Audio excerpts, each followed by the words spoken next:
Allahu nuk e ngushton situatën. Allahu të mbron përmes situatave të cilat ti edhe unë për momentin s'dim t'i lexojmë.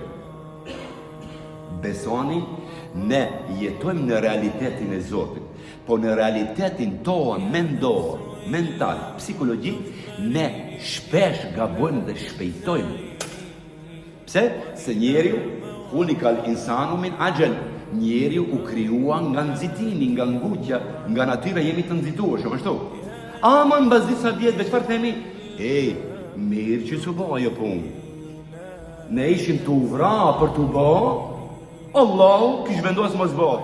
Ama tash unë mbas 10 vjetëve e shoh se mirë që nuk u bë ajo punë. Një ofertë pune, shefi ta refuzon. Shkojmë në intervistë, ti krejt kushtet i plotson ashtu. Ti si punëtor refuzohesh nga firma ashtu. Edhe ti mbërzitesh jashtë maset, ja 2-3 net e para nuk flen. Masa ndaj natën e 4 fillon të të kapje ka pak gjumi.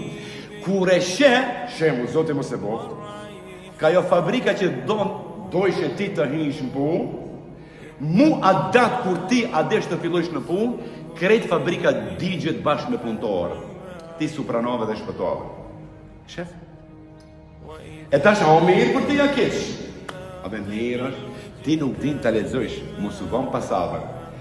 Të shosh jetën tënde komplet brenda lëkurës së Musës, edhe nënës së Musës, edhe Beni Israilve.